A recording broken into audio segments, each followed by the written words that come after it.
Pretende que calle mi voz, que cierre mis ojos, me olvide el dolor. Pretende poner una mina, saquear como antaño la plata y el oro. Hacer de mi patria querida un suelo sin sueño, de harapos sin sol. Pretende que ponga mi voto y elegir un yugo o el paredón. Pretende que la democracia juegue como siempre, hace la desgracia. Rafael Correa nace en Guayaquil el 6 de abril de 1963, hijo de Rafael Correa y Casa, ya fallecido, y de Norma Delgado Rendón. Realizó los estudios primarios y secundarios en el Colegio San José La Salle de Guayaquil. El joven pasó la infancia y la primera juventud en la parroquia o barrio de Pedro Carbo, donde se introdujo en el movimiento Boy Scout y colaboró con los padres lasallistas en actividades culturales y religiosas. Presidió también la Asociación Cultural Estudiantil Lasallana, ACEL. Es un católico practicante y seguidor de la doctrina social de la Iglesia. A finales de los años 60, Rafael Correa Sr., su padre, cumplió en una prisión estadounidense una condena de 3 años por tráfico de drogas. El dato fue revelado por los opositores políticos del presidente durante la campaña del referéndum del 2007. Entonces Correa hijo reconoció el episodio familiar e intentó explicarlo. Tuve una niñez muy dura, dijo. Cuando tenía 5 años, mi padre, un desempleado, llevó droga a Estados Unidos y cayó preso. Él fue víctima del sistema, no un delincuente. Un desempleado que desesperadamente buscó alimentos. Otro mal trago para el niño y muy doloroso fue la muerte de una hermana ahogada en una piscina. Tras este trágico accidente, a Rafael le quedaron 2 hermanos mayores, Fabricio y Pierina. En 1982 ingresa a la Facultad de Economía, Administración y Auditoría de la Universidad Católica de Santiago de Guayaquil, donde obtiene la licenciatura en 1987. En 1989 obtiene una beca para ir a la Universidad Católica de Lovaina, donde adquiere su primer máster en Economía en 1991. En 1992 inicia su carrera docente y en 1993 pasa a ser profesor titular de Economía de la Universidad San Francisco de Quito. En este mismo año pasa a ser director administrativo financiero de los proyectos de educación financiados por el Banco Interamericano de Desarrollo, con un presupuesto de $110 millones y un equipo permanente de 120 personas. En 1997 fue a Illinois, Estados Unidos, al Departamento de Economía del campus de Urbana-Champaign de la Universidad de Illinois, donde en mayo de 1999 obtiene una segunda maestría y en octubre de 2001 saca el doctorado.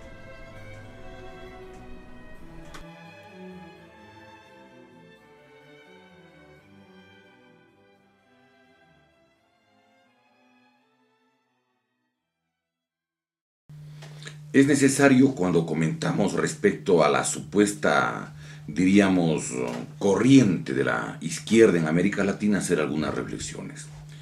En primer lugar, debemos analizar cuáles son los objetivos que tiene esta llamada nueva izquierda en la mayoría de países donde dicen que han ganado. En segundo lugar, convendría analizar lo que deberíamos indicar los antecedentes de los supuestos líderes, entre comillas, de la nueva izquierda también, entre comillas. En este sentido, me parece necesario hacer algunas reflexiones respecto a elementos o datos como los siguientes. Primero, ¿cuántos latinoamericanos saben, por ejemplo, que el presidente de El Salvador, que acaban de posesionarlo, el caso del presidente del Farabundo Martí Liberación Nacional, era justamente el encargado de la información de la CNN, Entonces, valdría la pena preguntar si es que esos antecedentes de haber tenido la confianza plena de la CNN, que es un órgano de información de los Estados Unidos, es suficiente carta de presentación.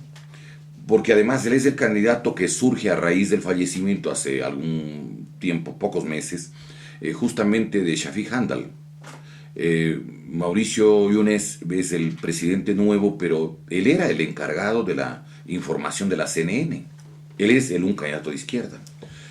Otro candidato de izquierda en América Latina, y lo presentan de esa manera, es precisamente el señor el sacerdote, el señor obispo, Fernando Lugo.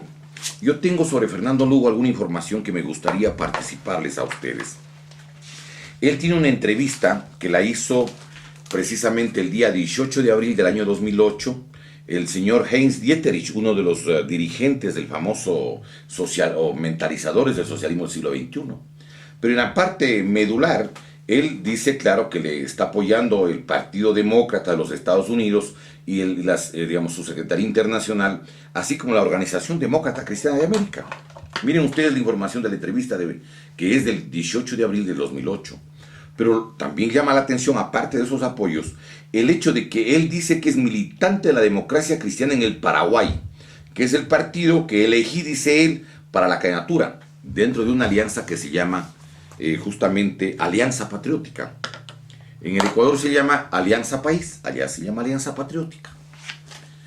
También me llamó la atención el hecho de que la mujer que le preparaba la comida y la atendía en la provincia de Bolívar, en Echandía, aquí en el Ecuador, cuando le hicieron la entrevista el día que se posicionaba en Paraguay, dijo, cuando el periodista le preguntó qué era lo que más le sorprendía, y ella dio a entender que era como que tenía la capacidad de ver el futuro, porque le había dejado indicando que él le correspondía ser obispo y que luego sería presidente del Paraguay.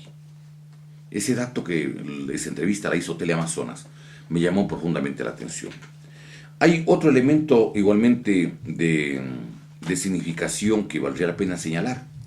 El encargado del Banco Interamericano de Desarrollo para los programas de educación en el Ecuador, durante el gobierno de Sixto Durán y de Alberto Dajic aquí en el Ecuador, recordemos, era precisamente el señor economista Rafael Correa.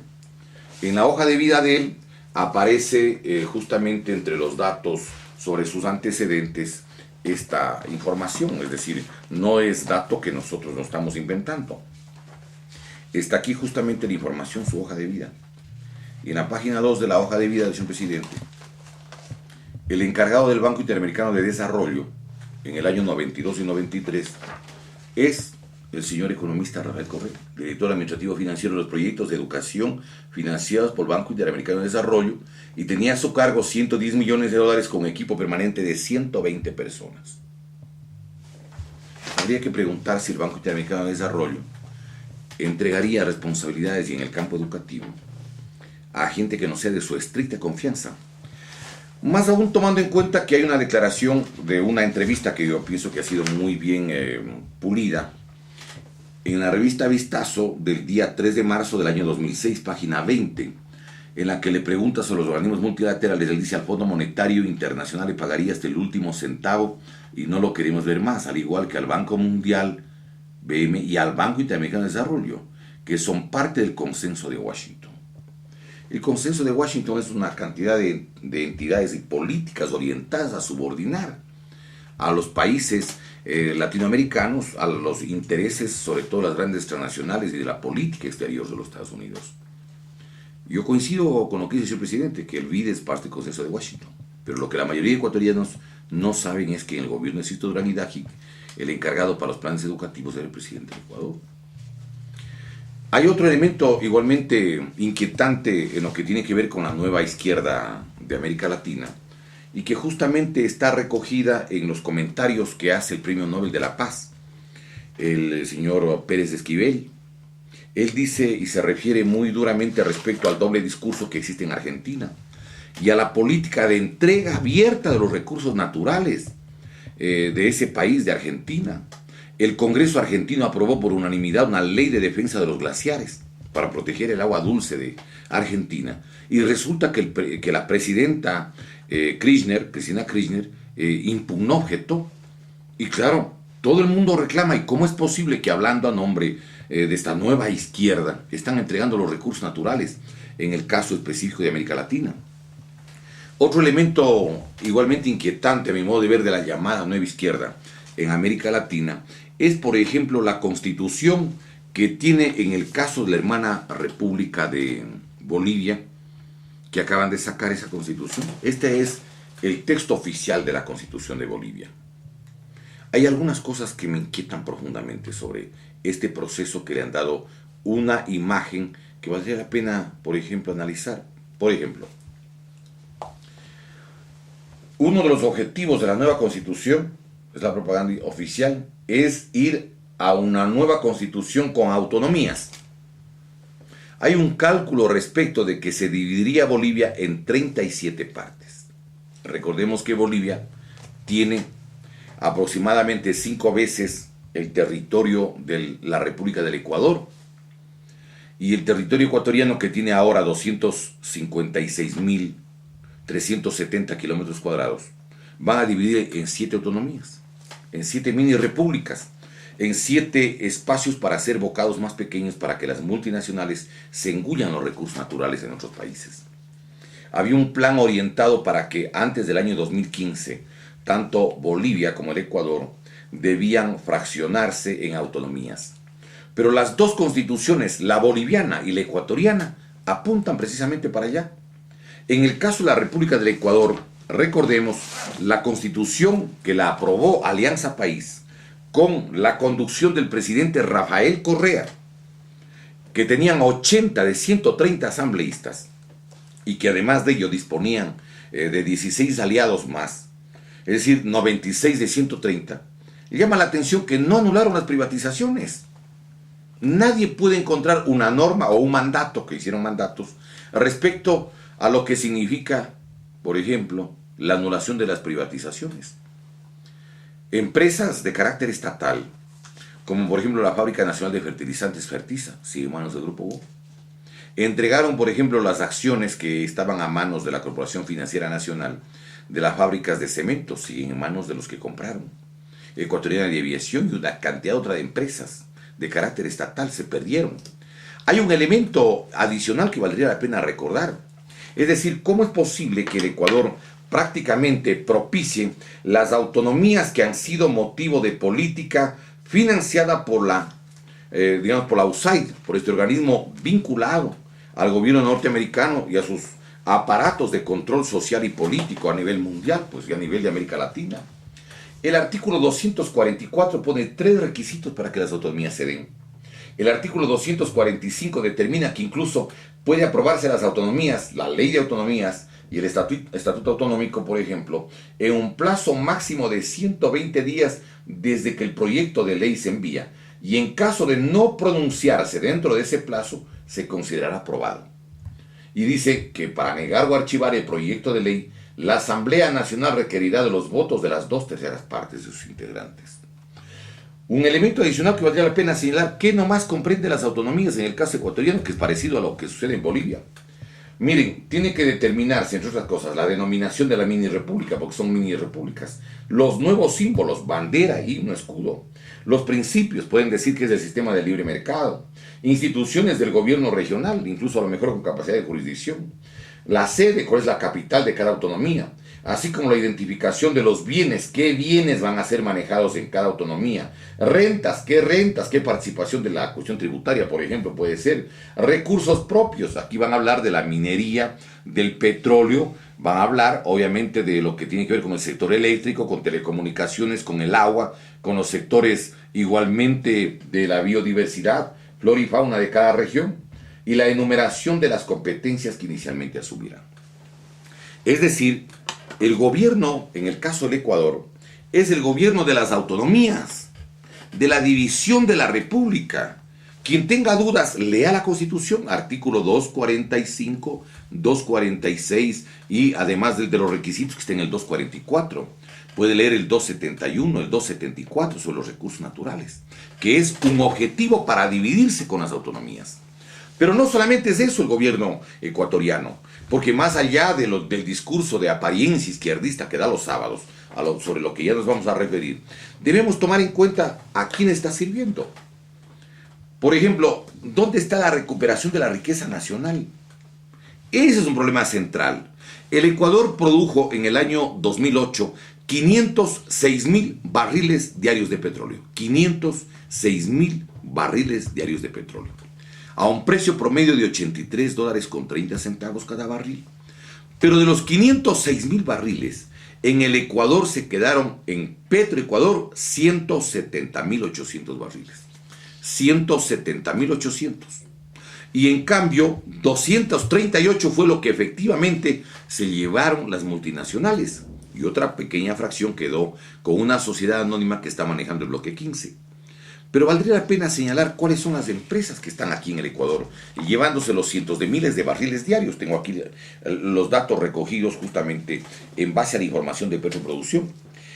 No voy a dar las cifras por razones del tiempo, pero se llevan Repsol, la compañía española, y Yacimientos Petrolíferos Fiscales, que era el antiguo nombre de la empresa estatal argentina y que ahora se la privatizaron en el gobierno de Menem. Está Andes Petroleum, que es de capital chino, Ecuador TLC, Perenco, Agip Oil, Campos, está la Cipetrol, está Petrooriente, está Sitio Oriente, Pacific Petrol, Canadá Grande. Es decir, a pesar que ha habido la Asamblea Nacional, cientos de miles de barriles, prácticamente 2/3 de la explotación hidrocarburífera del Ecuador, se llevan las grandes empresas multinacionales. Pero no solamente es el campo del petróleo. Para eso tienen el artículo 317 y la segunda parte del artículo 316, sino que además tienen previsto entregar los recursos de carácter minero en el país. Hicieron una ley que según ellos coordina con lo que dice el texto constitucional, pero que está orientado para que las grandes corporaciones transnacionales se lleven los recursos de carácter minero. Quisiéramos indicar que cuando se produjo, por ejemplo, el mandato minero, habían 5.197 concesiones, de las cuales dejaron en pie 590. La entrevista que le hacen al señor ministro Galo Chiriboga, entonces titular, Diario El Comercio, del lunes 21 de abril del año 2008, en la página 2, primera sección, él reconoce que hay 590 concesiones, ¿sí?, que no han sido tocadas. Es decir, hicieron una gran publicidad que han recuperado la riqueza minera, pero hay 590 que no fueron tocadas. Y dice que las concesiones donde ya se encontraron reservas y donde están los grandes proyectos, esas no se tocaron. Es decir, hay un discurso doble. Por un lado dicen que ya han recuperado y por otro lado admiten de que no hay tal. Pero existe una serie de información, incluso posterior a la aprobación de la Asamblea, a la aprobación del texto constitucional de la Asamblea, en la que las compañías